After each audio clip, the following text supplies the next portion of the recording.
लक़द खलक़नल इंसाना फ़ी कबद, सूरह बलद की आयत नंबर 4 है। इसकी ट्रांसलेशन है कि अल्लाह कहते हैं कि हमने इंसान को मुशक्क़त में पैदा किया। देखिए, यही माइंडसेट बनाएं कि ज़िंदगी में मुशक्क़त है। अगर अल्लाह ने बग़ैर मुशक्क़त के किसी को कुछ देना होता तो नबी सल्लल्लाहु अलैहि वसल्लम को मिलता, क्योंकि वो अल्लाह के सबसे प्यारे थे, सबसे क्लोज़ थे, लेकिन उन्होंने बहुत मुशक्क़त की है। हमारे नबी की ज़िंदगी आसान नहीं थी। फ़तह मक्का के लिए बहुत मुशक्क़त हुई है और बहुत से चैलेंजेस को पार करके जो है वो चीज़ मिली है। हिजरत बहुत मुशक्क़त से हुई है।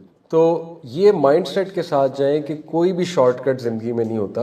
ये सब बातें हैं, अल्लाह के बनाए हुए उसूल है। मुशक्क़त और मेहनत, इसी से चीज़ मिलती है। ठोस चीज़ अगर आपको चाहिए, जुगाड़ से आपको मिल जाएगी एक चीज़, लेकिन वो खोखली होगी, वो कभी ना कभी ब्रेक होगी, कभी ना कभी उसकी फाउंडेशन गिरेगी और फिर वो बहुत ज़्यादा हिट करेगी। ठीक है, तो ये पहला असूल, माइंडसेट ही ये बना लें मैंने मेहनत करनी है। पढ़ाई में मेहनत है, जॉब तलाश करने में मेहनत है और इंशाअल्लाह ताला हर मामले में मेहनत है। लर्न करनी पड़ती हैं चीज़ें, तो लर्निंग एप्टीट्यूड बनाएं। मैं शुरू में एक स्लाइड आपको दिखाना चाह रहा था जिसमें मैं बताना चाह रहा था कि मैं अभी तक अल्हम्दुलिल्लाह सर्टिफिकेशंस, डिप्लोमास कर रहा हूँ डिफरेंट यूनिवर्सिटीज़ से। हालांकि मुझे ज़रूरत नहीं है, अब मेरा प्रोफाइल बन चुका है। मैं कहीं भी जाऊँगा वो ये नहीं पूछते कि आपकी तालीम क्या है, वो सिर्फ ये देखते हैं जी इनके सब्सक्राइबर इतने और बस ठीक है जी ये एक मोटिवेशनल स्पीकर है, आ जाए। लेकिन ये मैं इसलिए कर रहा हूँ क्योंकि मेरा एक लर्निंग एप्टीट्यूड है कि मैंने पढ़ते रहना है और मैंने मेहनत करते रहना है। ये मेरी अपनी एक, आप कह लीजिए, भूख है, प्यास है। I like it. और दूसरा ये भी है कि मैं समझता हूँ कि मेहनत जो करता है अल्लाह ताला वैसे ही उसको ऊपर ले आता है। तो ये पहला आप मिजाज बना लीजिए। ठीक है, कोई भी चीज़ बगैर मेहनत के ये खोखली होती है। दूसरा, ये बड़ी मोटिवेशनल आया है, वन लैसा लिल इंसानी इल्ला मा सआ, चैप्टर 53 सूरह नजम वर्स 39। अल्लाह कहते हैं इंसान को मिलेगा वही जिसकी वो एफर्ट करेगा। ये किस लिए मोटिवेशनल है? देखें, हर चीज़ कोशिश करके की जा सकती है। आप हर स्किल, इमोशनल इंटेलिजेंस सीख सकते हैं कोशिश करके, लीडरशिप सीख सकते हैं, इंग्लिश बेहतर कर सकते हैं अपनी। ठीक है, आप सीवी राइटिंग स्किल सीख सकते हैं, आप पब्लिक स्पीकिंग स्किल सीख सकते हैं, कम्युनिकेशन स्किल सीख सकते हैं। वन लैसा लिल इंसानी इल्ला मा सआ। तो इससे मोटिवेट हो कि जिस चीज़ की आप कोशिश करेंगे इंशाल्लाह वो आपको मिल जाएगी। अब मसला ये है कि हम एक चीज़ में कॉम्पिटेंट नहीं बनते, हम 10 चीज़ों को शुरू कर देते हैं, इसीलिए हम फिर कहीं के नहीं रहते। यानी हम एक पढ़ाई कर रहे हैं, अचानक से कोई और चीज़ आती है, हम वो शुरू कर देते हैं। उसके बाद किसी और की वीडियो आती है, ई कॉमर्स सिखाई जा रही होती है, उधर चले जाते हैं। वो भी पूरा नहीं होता, एक और चीज़ शुरू हो जाती है। वो भी पूरी नहीं होती, एक और चीज़ शुरू। तो 10 चीज़ें जब पैरेलल चल रही हैं और उनमें से किसी के भी कॉम्पिटेंट नहीं है, आप किसी को भी मास्टर आपने स्किल को नहीं किया, तो फिर यू कांट ब्लेम कि जॉबलेसनेस बहुत है, अनएम्प्लॉयमेंट बहुत ज़्यादा है, ठीक है ना, और मेरा इंटरव्यू नहीं क्लियर होता। तो you have to think about it कि कोशिश किस चीज़ की जा रही है। ठीक है, ये बड़ी अच्छी एक मोटिवेशनल आया। फिर ये उसूल बहुत खूबसूरत उसूल है, फ़ज़्कुरूनी अज़्कुरकुम वश्कुरूली वला तकफुरून। तुम मुझे याद रखो, मैं तुम्हें याद रखूँ। देखें, ये कायनात का प्राइम मिनिस्टर अल्लाह कह रहा है और आपको मुल्क का प्राइम मिनिस्टर ये कह दे तो आप सोचें कि हमारी खुशी की क्या इंतहा होगी कि उसने मुझे कह दिया कि फ़िक्र ना करो, मैं तुम्हें याद रखूँ, तुम्हारा चेहरा मुझे याद रहेगा, डोंट वरी। तो ये अल्लाह को याद करने से मुराद क्या है कि देखें, आप जो भी करें अल्लाह को याद करके करें। हलाल हराम की ज़रा तमीज़ शो की जाए और कोई भी काम करने से पहले सोच लिया जाए कि कहीं ये अल्लाह सुब्हानहू व तआला के लॉज के ख़िलाफ़ तो नहीं जाता। This is what is meant by के रिमेंबर मी। तो remember me, I will remember you. और मेरी ना शुक्री ना करो और मेरा कुफर ना करो, ये अल्लाह सुब्हानहू व तआला ने हमें, और मेरी शुक्रगुजारी करो और कुफर ना करो मुझसे। अगली जो कॉन्सेप्ट है वो है लाइन शकरतुम लाअज़ीदन्नकुम, कि तुम मेरा शुक्र करते जाओ, I will increase you in risk, मैं तुम्हें और देता जाऊँगा। तो शुक्रगुजारी के साथ ज़िंदगी गुजारना, उससे मज़ीद मिलता है। और शुक्रगुजारी प्रैक्टिकली होती है, यानी चैरिटी करके, ये एक प्रैक्टिकल मेथड है। ठीक है ना, आप रेस्ट अश्योर्ड चैरिटी निकालते जाएंगे, माल इंक्रीज होगा, हो ही नहीं सकता, वहाँ से आएगा, आप सोच भी नहीं सकते। तो चैरिटी के बहुत से एवेन्यूज़ हैं। एक तो डोनेशन बॉक्सेस हर जगह पड़े होते हैं, बेकरी में जाएं, कहीं जाएं, वहाँ कोई अच्छे ऑर्गेनाइजेशन, ऑथेंटिक ऑर्गेनाइजेशन, अल खिदमत है जैसे, ठीक है ना, इस तरह कोई और शौकत खानम हो सकता है, कोई और हो सकता है। तो आप डाल दें, 10 रुपए डाल दें, क्या जाएगा, 20 रुपए डाल दें, कुछ भी नहीं। तो लाइन शकरतुम लाज़ीदन्नकुम, मेरा शुक्र करते जाओ मैं तुम में इजाफा करते जाऊंगा। तो ये 4 उसूल मैंने आपको ज़िंदगी के बताए जो हर फील्ड ऑफ लाइफ में अप्लाई होते हैं, रिस्क के मामले में भी अप्लाई होते हैं। ठीक है, पहला उसूल क्या था कि भूल गए जी, लक़द खलक़नल इंसाना फ़ी कबद, कि मैंने मुशक्क़त में पैदा किया, मेहनती बने, पहली बात। ठीक है, दूसरी बात वअन लैसा लिल इंसानी इल्ला मा सा, तुम्हें वही मिलेगा तुम जिसकी कोशिश करोगे। बुराई की कोशिश करोगे वो मिल जाएगी, अच्छाई की करोगे वो मिल जाएगी। तो अल्लाह ताला नहीं रोकता, अल्लाह ताला देता है जो कोशिश करता है। और मुझे याद रखो मैं तुम्हें याद रखूंगा, ये बहुत बड़ी बात है। अल्लाह ताला कह रहा है, गारंटी दे रहा है कि तमाम मामलात मेरे हुक्म के मुताबिक करोगे तो अकेला नहीं छोड़ूंगा। कैसे छोड़ सकता हूं अकेला? ठीक है, और लाइन शकर, तुम शुक्र में बढ़ते जाओ मैं देता जाऊंगा। ये तो 4 उसूल हो गए। अब हम रिस्क को थोड़ा समझ लेते हैं, ऑल्दो आपको समझ होगी लेकिन थोड़ा सा और रिवाइज कर लेते हैं। देखिए, इस्लामिक कॉन्सेप्ट ऑफ रिस्क में 4 चीजें आती हैं। वैसे तो स्पिरिचुअल वेल्थ भी है, बट एनीवे, सोशल वेल्थ यानी लॉयल कंपेनियन, लॉयल दोस्त, लॉयल साथी, ये या माशरे में आपकी एक रिस्पेक्ट, इज्जत। पुराने लोग इतना खुश होते थे सोशल वेल्थ से, यानी वो इतने कंटेंट थे। आपकी सोच है, मेरे दादा जो थे ना वो एक स्कूल टीचर थे, मास्टर साहब, उनका नाम मशहूर था तब के दौर में, मास्टर साहब आ गए। वो अब्बू बताते हैं, मैं तो उनसे नहीं मिला, वालिद साहब बताते हैं कि वो फ्रूट वालों को, उसके बच्चे को पढ़ा रहे हैं फ्री में। इसी तरह वो जो बाल काटने वाला है उसके बच्चे हैं, उसे कहते थे आज भी भेज दो मेरे घर, मैं पढ़ाता हूँ इसे। फ्री में वो पढ़ा रहे हैं और कंटेंट हो रहे हैं। क्यों? एक इज्जत मिल रही है, ठीक है ना, सोशल वेल्थ है ना ये। और जो है ना वो प्यार मोहब्बत शो कर रहे हैं, सलाम कर रहे हैं, फ्रूट वाले के पास जा रहे हैं, तो लोग इससे खुश होते थे। पीपल वर कंटेंट कि मुझे पैसे नहीं चाहिए, this is good for me. तो ये भी रिस्क है और इससे हमारी जनरेशन बहुत दूर है। ठीक है, हम सारा रिस्क पैसे से परखते हैं कि पैसा कहाँ आ रहा है, पैसा कहाँ आ रहा है। अनफॉर्चुनेटली ये इसलिए हो गया क्योंकि वो महंगाई और सारे मामलात, बहरहाल वो एक अलग डिस्कशन है। But trust this, social wealth is great thing. दूसरा इकोनॉमिक वेल्थ, वो आपको पता है, रिस्क। पेपर करेंसी तो खैर कभी थी नहीं, ये तो हमारे दौर की चीजें हैं पेपर करेंसी, बहरहाल चले इसको पेपर करेंसी कह लें। टाइम वेल्थ, टाइम में बरकत। ऑब्वियस सी बात है, देखें आपने 1 करोड़ कमाया 1 साल में और खुदा ना खास्ता उसके बाद आपकी गाड़ी बहुत बुरी तरह से खराब हो गई, या घर में कोई इशू आ गया, या खुदा ना खास्ता आपको कोई बीमारी आ गई जिससे आपका वक्त ज़ाया हुआ, 1 महीना बंदा बीमार पड़ गया, तो देखिए ये क्या मतलब है कि वक्त का ज़या हो रहा है। हो सकता है अल्लाह 1 करोड़ ना दे 1 साल में, अल्लाह 10 लाख दे, लेकिन उसके बदले में टाइम में बहुत बरकत दे दे, यानी कम टाइम में आपकी ज़्यादा चीज़ें हो रही हैं। ठीक है, या हो सकता है बीमारी ही नहीं कोई आई 1 साल तक, या हो सकता है कि कोई हादसा नहीं हुआ, कोई मुश्किल नहीं आई, तो वक्त बच जाता है इंसान का। ठीक है, तो ये भी बहुत ज़रूरी है, इस तरह का रिस्क भी। इमोशनल वेल्थ, जहनी सुकून, कल्बी इत्मीनान, गिना, कम में खुश हो जाना, ये इमोशनल वेल्थ में आता है। ठीक है, तो आप देखिए ये 3 चीज़ें इकोनॉमिक वेल्थ को हटा के कितनी इग्नोर होती हैं कि हमने उन लोगों को सिर्फ आइडियल बनाया होता है जिनकी ज़िंदगी में टू बी ऑनेस्ट ना तो सोशल वेल्थ है। ये जो बड़े बड़े हाइपर सक्सेसफुल लोग हैं, अमेरिकन और जो भी जिनको हम समझते हैं कि बहुत हाइपर सक्सेसफुल हैं, यकीन करें उनकी डिवोर्सेस होती हैं। औरतें उनसे इसलिए शादी करती हैं कि डिवोर्स लेके 50% इनकी वेल्थ हम ले जाएंगी। अमेरिका में लॉ है, आपको पता है कि औरत जो है डिवोर्स जब लेगी तो 50% वेल्थ उस बंदे की उसको जाएगी। ठीक है, आप सोचें ना उन्हें लॉयल लाइफ पार्टनर मिल रहा है, ना ही उनके इर्द गिर्द के लोग लॉयल हैं। वो वेट कर रहे हैं मरेगा कब, मरेगा तो हम जो है इनकी चीज़ें हमें मिलेंगी। ठीक है, आपस में लड़ाई झगड़े कितने हैं कि वो उनका मरने का वेट हो रहा है जी, ज़मीनें हमें मिलेंगी, और बाद में लड़ाई झगड़े कितने होते हैं। तो इसका मतलब है कि सोशल वेल्थ कितनी ज़्यादा मिसिंग है। और सोचें कि आप वेल्थ बहुत कमा लें, लेकिन आगे से अल्लाह की तरफ से स्पाउस आपका ऐसा है, लाइफ पार्टनर ऐसा है जिसने जीना हराम किया हुआ है। ठीक है, और फ़ायदा ही नहीं आपको वेल्थ कमाने का। या तो आप स्लेव बन गए, ठीक है, गुलाम की ज़िंदगी गुजार रहे हैं, या फिर ये है कि वो लड़ाई झगड़ा इतना ज़्यादा है कि उस वेल्थ का फ़ायदा ही नहीं कोई ख़ास हुआ, जहनी सुकून ही नहीं मिला। तो अल्लाह से ये रिस्क भी मांगा करें कि सोशल वेल्थ या रिस्क की दुआ करते हुए चारों माइंड में लाया करें। इसी तरह देखिए कुछ लोग बहुत पैसा कमा लेते हैं लेकिन वक्त में बरकत नहीं होती उनके। They are always busy, always busy. ना फैमिली के लिए टाइम है, ना बच्चों के लिए टाइम है, ना किसी और काम के लिए टाइम है।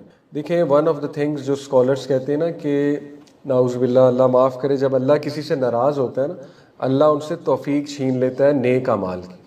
यानी उन्हें ख्याल ही नहीं आता कोई नेक अमल करने का, उनकी तवज्जो ही उस तरफ नहीं जाती। और ये वन ऑफ द साइंस है अल्लाह की तरफ से कि अल्लाह ताला फिर उसको छोड़ देता है। और जिसको अल्लाह पसंद करता है, जिससे राज़ी है, तो फिर अल्लाह उसको लाता है इस तरफ, नेक अमाल की तरफ भी लाता है। ठीक है, तो ये भी सोचना चाहिए। और इमोशनल वेल्थ आपके सामने है कि कोई बहुत पैसा कमा ले लेकिन उसको कल्बी सुकून ही नहीं, जहनी सुकून ही नहीं है। तो रिस्क के बारे में क्रिस्टल क्लियर हो जाए। अब देखें, जो इंसान ये कहे जी कि हदीस कहती है कि सिला रहमी से रिस्क बढ़ता है, मेरा तो नहीं बढ़ा, मेरे पास तो इतनी सेविंग थी, अभी भी इतनी है, तो इसका मतलब क्या है कि वो किस नज़र से देख रहा है? Economic wealth. तो बाकी तीन से कौन देखेगा? वो ये देख ही नहीं रहा कि अल्लाह ने उसे, ये मेरे सामने के वाक़यात हैं, एक इंसान शिकायत करता है जी कि मेरा पैसा नहीं बढ़ा, पैसा नहीं बढ़ा। आप ये देखो कि अल्लाह ने आपको एक नेक बीवी दी हुई है। मैं आपको एक कुछ केस स्टडीज़ बता रहा हूँ जो आपके पीछे पड़ी हुई है, नमाज पढ़ लो, नमाज पढ़ लो, नमाज पढ़ लो। जो आपके पीछे पड़ी हुई है कुरान सीख लो, जो आपके पीछे पड़ी हुई है कि दीन की तरफ आ जाओ। तो अल्लाह वहाँ से रिस्क नहीं बढ़ा रहा, वो बीवी रिस्क है और वो आपको पुश कर रही है नेक अमाल के लिए, ये रिस्क बढ़ रहा है। ये वो हदीस पूरी हो रही है कि अल्लाह तुम्हारा रिस्क बढ़ाएगा।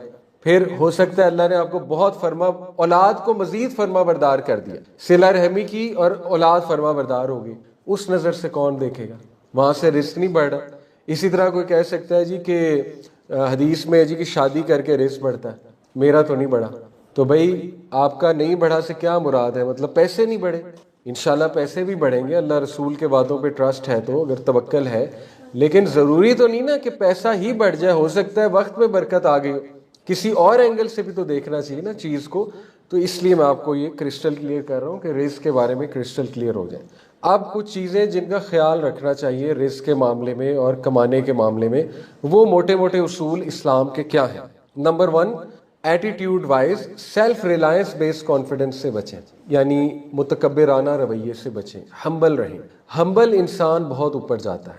और जो ऐसा इंसान हो जिसमें आकड़ बहुत हो, जो हर चीज़ को अपने नज़रिए से देखे और अपने ही गुण गाता रहे, वो ऊपर नहीं आता। ये आपको बेसिक बात पता है, रवैये गिराते हैं इंसान। जो इंसान कहता है मैं फन्ने खाऊं, मैं ही सब कुछ हूँ, वो इंसान फीडबैक नहीं ले सकता, पहली प्रॉब्लम। ठीक है, उसे कोई करेक्ट करेगा, वो कहेगा कि ये कौन होता है मुझे करेक्ट करने वाला। ठीक है, हंसेगा वो पीछे जाके कि ये कौन होते हैं मुझे बताने वाले। दूसरा ये है कि उसमें ईगो बहुत आ जाएगी। ठीक है, तीसरा ये है कि ऑब्वियस सी बात है कि वो अगर फेलियर उसे हो जाता है तो डिप्रेशन में बहुत चला जाएगा, क्योंकि वो ओवर कॉन्फिडेंट था। तो इसके नुकसानात बहुत ज़्यादा है। तो इस मामले में जो कुरान मजीद हमें उसूल देता है वो तवक्कल बेस्ड कॉन्फिडेंस, कि बजाय कि ये कहने के मैं यूँ, मैं वो, मैं सेल्फ मेड हूँ, मैंने ये किया। देखिए, मैं से बचें। और मैं आपको कुरान से 2 कैरेक्टर्स बताता हूँ। एक कारून ने कहा था कौला इन्नमा ऊतीतुहु अला इल्मिन इंदी, कि ये जो कुछ मेरे पास है ये मेरे इल्म का कमाल है, ये उसके अल्फाज थे। ठीक है। ऑन दी अदर हैंड, कारून से भी अमीर शख्स हजरत सुलेमान के सामने कारून की वेल्थ कुछ भी नहीं। हजरत सुलेमान आपको पता है जिन्नात उनके अंडर, हवाएं और महल उनका देखने वाला था। जब मलका सबा आई थी तो वो हैरान रह गई थी वो शीशे का फ्लोर देख के। ठीक है, तो उनके अल्फाज क्या है? कौला हाजा मिन फजली रब्बी, कितने मुतजाद रवैये कि ये सब मेरे रब का फजल है, मेरा क्या कमाल है, मेरे रब ने मुझे दिया हुआ है। ठीक है, तो ये वही बात है, लाइन शकरतुम ला अज़ीदन्नकुम, शुक्र करोगे तो और मिलेगा। और एरोगेंट हो जाओगे तो फिर जाहिर है एरोगेंस तो पसंद नहीं है अल्लाह सुब्हानहू व तआला को। तो इसका ख्याल रखें, अल्लाह की तरफ डायरेक्ट किया करें कामयाबी को, सजदा शुक्र किया करें, अल्लाह की तरफ निस्बत करें अपने सक्सेस की और रिज़्क़ की इंशाअल्लाह ताला, या किसी भी पॉजिटिव चीज़ की। इसको आप साथ लेकर चले जिंदगी में। दूसरी चीज़ to take care of is burn out versus बराका। देखें, ज़्यादातर जो रूटीन्स है हमारी वो बर्न आउट पर बेस्ड है। इस्लाम इनकरेज करता है बरका लाइफस्टाइल की तरफ आए, क्योंकि इस्लाम आपको तलकीन करता है अपना ख्याल रखो, तुम इंसान हो, अपने दिमाग का ख्याल रखो, अपने दिल का ख्याल रखो, अपने जिस्मों का ख्याल रखो, अपनी मेंटल हेल्थ का ख्याल रखो। इसकी बहुत तलकीन की गई है दीन में। तो अब जाहिर है हम थर्ड वर्ल्ड कंट्री है, इकोनॉमी डाउन है, लोग 3-3 जॉब्स भी करते हैं अनफॉर्चुनेटली, और लोग जो है वो बर्न आउट कराते हैं अपने आप को, ठीक है। तो इसका देखिए बेहतर तरीका ये है कि सबसे पहले तो प्लानिंग अच्छी होनी चाहिए, ये बहुत ज़रूरी है। अल्लाह ने आपको दिमाग दिया है, अकल दी है, प्लानिंग अच्छी हो। दूसरी बात ये है कि ऐसे चीज़ों को पकड़ें जिनमें बरकत है। मिसाल के तौर पे तिजारत में बरकत है, ठीक है, बरकत बेस बरका बेस लाइफस्टाइल है, कम टाइम में ज़्यादा पैसा है तिजारत में, तो आपको पता है ऑब्वियस सी बात है। थोड़ा सा स्मार्ट होने की कोशिश करें, अभी से सीखना शुरू करें तिजारत के कुछ उसूल। आपको पता है इंटरनेट कितना बड़ा प्लेटफॉर्म है, लोग लिटरली एक कमरे से करोड़ों करोड़ों का बिजनेस कर रहे हैं। एक कमरे में चीज़ें रखी हैं, वहाँ से ऑनलाइन बिजनेस चल रहा है, करोड़ों का बिजनेस। बल्कि कुछ लोगों के पास कमरा भी नहीं है, बस एक सोशल मीडिया अकाउंट है और करोड़ों का बिजनेस चल रहा है। तो थोड़ा सा इस तरफ भी सोचने की कोशिश करें कि बरकत है किस चीज़ में ज़्यादा। दूसरी बात, स्कॉलर्स ये कहते हैं कि लोगों के नफ़े का काम करोगे उसमें बरकत। ऐसी फील्ड चूज करें जिसमें इंसानियत का नफ़ा है। MBBS, लेकिन नीयत ये कि नफ़ा करना है, ठीक है, नुकसान नहीं। ज़्यादातर आपको पता है आजकल, अल्लाह माफ़ करे, हॉस्पिटल्स का क्या हाल है, नुकसान ज़्यादा हो रहा है।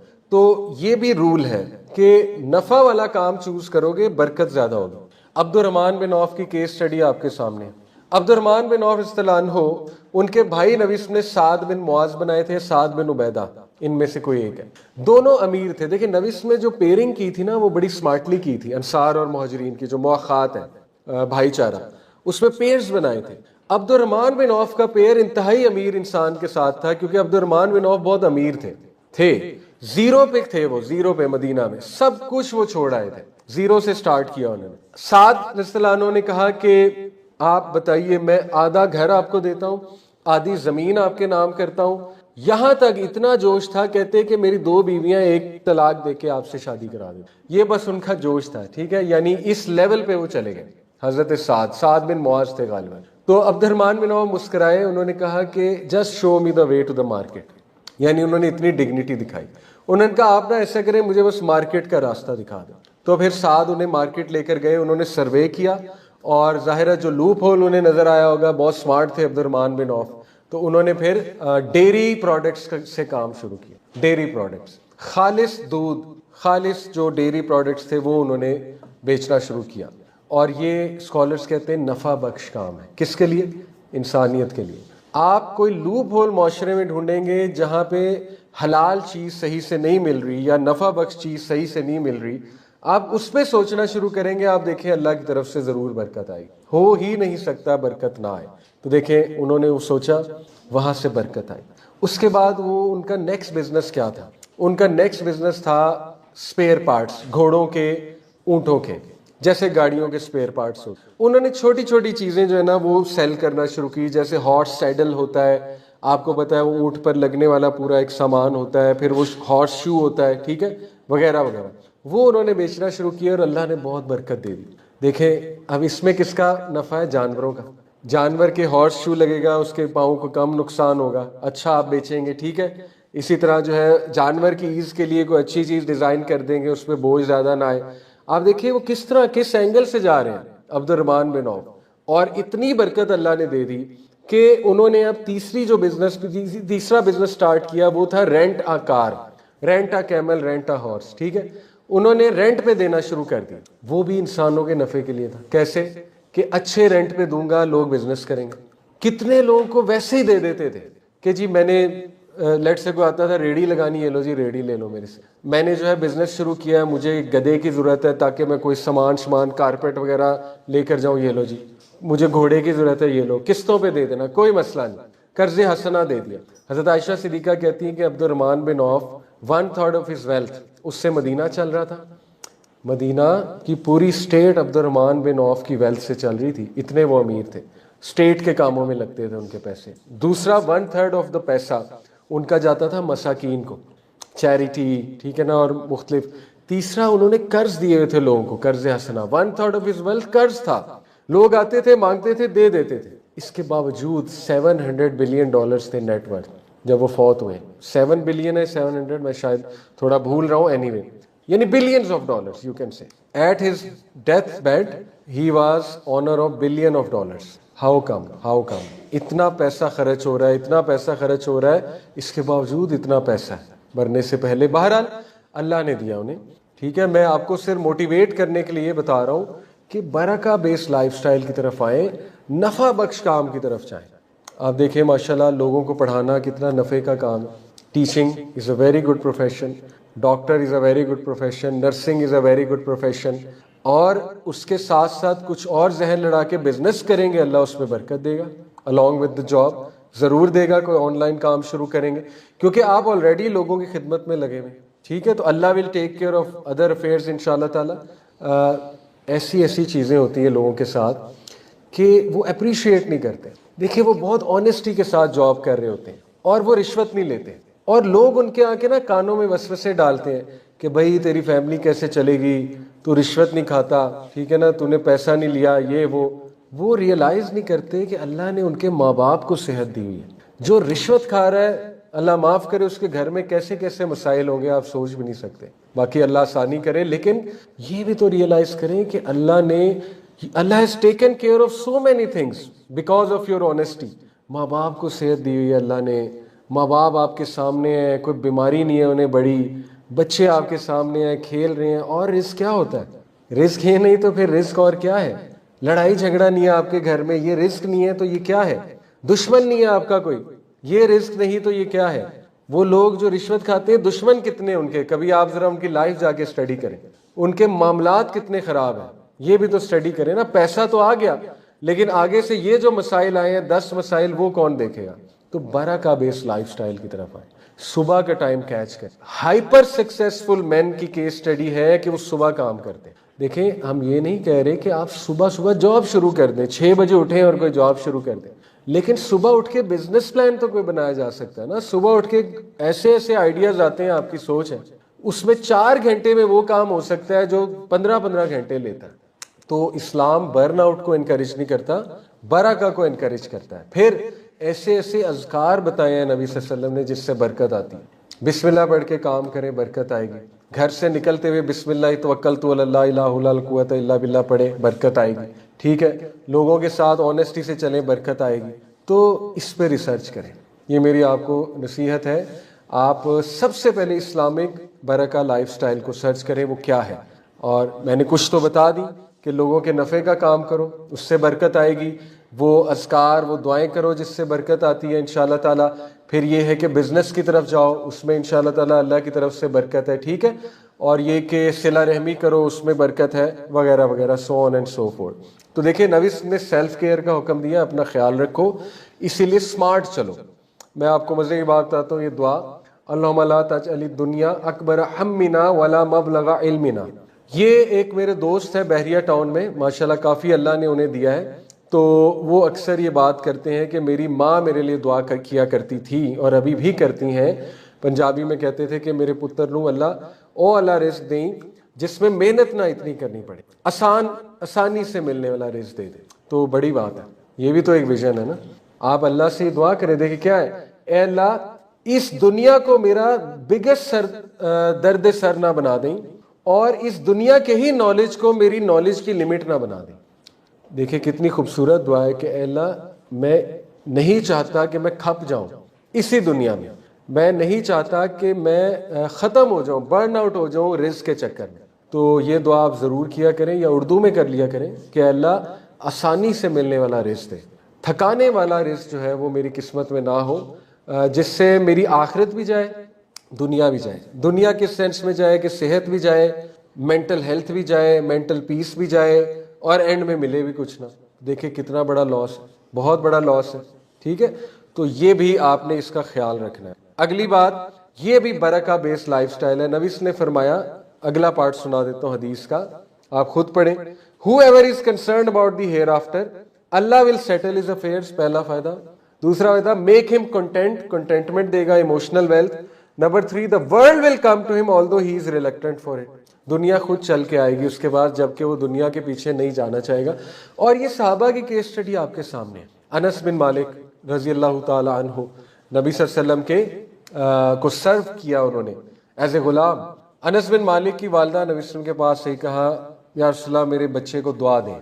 तो नबी ने बड़ी खूबसूरत दुआ दी, वो हम पढ़ते भी हैं अक्सर। वो दुआ ये है, अल्लाहुम्मा अक्सिर माली व वलदी व बारिक ली फीमा आतवैतनी व तिल हयाती अला ताअतिक वाहसिन अमली वगफिर ली। पहले अल्फाज पे गौर करें, अल्लाहुम्मा अक्सिर माली, ऐ अल्लाह मुझे कसरत माल दे। उन्होंने जब दुआ दी तो अनस को यूं दुआ दी होगी, अल्लाह अनस को कसरत माल दे। अल्लाहुम्मा अक्सिर माली, ऐ अल्लाह मुझे कसरत से माल दे। अल्लाहुम्मा अक्सिर माली व वलदी, कसरत से औलाद दे। व बारिक ली फीमा आतवैतनी, और अल्लाह जो भी मैं करूँ उसमें बरकत दे। अब आप इन्हीं अल्फाज पे रहें, आगे के अल्फाज को छोड़ दें।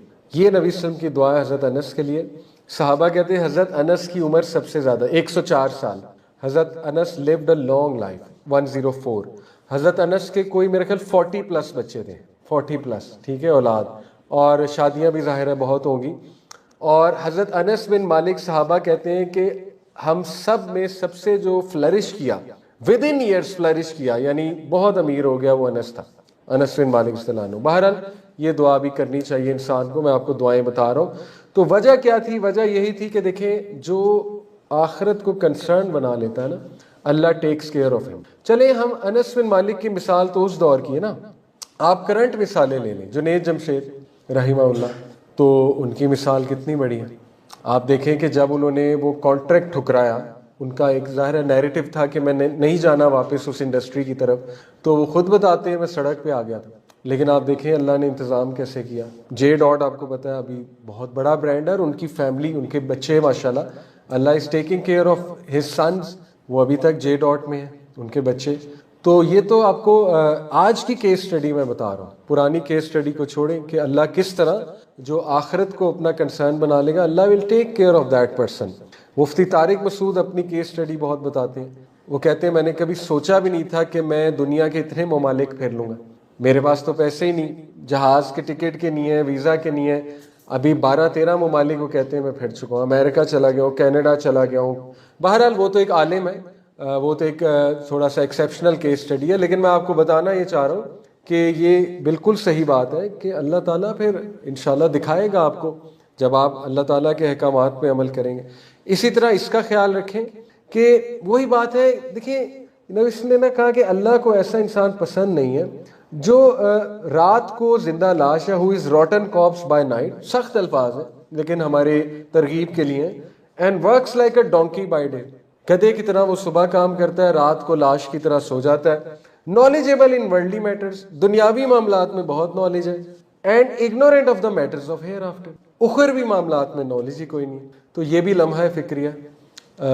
नॉलेज से यहाँ मुराद क्या है? देखिए बेसिक नॉलेज तो सबको होना चाहिए ना, रोज़े के अहकामात के हवाले से, नमाज के हवाले से, ज़कात के हवाले से, ये तो बेसिक्स है, इतना तो सबको पता होना चाहिए। अगर इतना नहीं पता तो फिर ये काबिल गौर बात है कि ऐसा ना हो कि हम दुनिया का ही नॉलेज लेकर यहाँ से चले जाएं और उखर भी नॉलेज कोई भी ना हो। फिर एक और चीज़ का ख्याल रखें, गॉड सेंट्रिक माइंडसेट। ये बात हमेशा याद रखें कि अल्लाह की तरफ से अता होती है चीज़। जैसे अल्लाह ने हज़रत मूसा के बारे में कहा कि जब मूसा अपनी बलूगत को पहुँच गया, फुल स्ट्रेंथ को पहुँच गया, तो अल्लाह रब्बुल आलमीन ने बलूगत नहीं, फुल स्ट्रेंथ को, और मैच्योर हो गया, तो अल्लाह रब्बुल आलमीन ने उसको बिस्टो किया जजमेंट और नॉलेज से, अल्लाह ने बिस्टो किया, ठीक है। हुक्म और इल्म अल्लाह की तरफ से। हज़रत इब्राहिम की क्या दुआ है? रब्बी हबली हुक्मन वल्हिकनी बिस्सालिहीन वजअलनी लिसाना सिद्क़िन फिल आखरीन वजअलनी मिन वरसता जन्नत नईम। ट्रांसलेशन क्या है?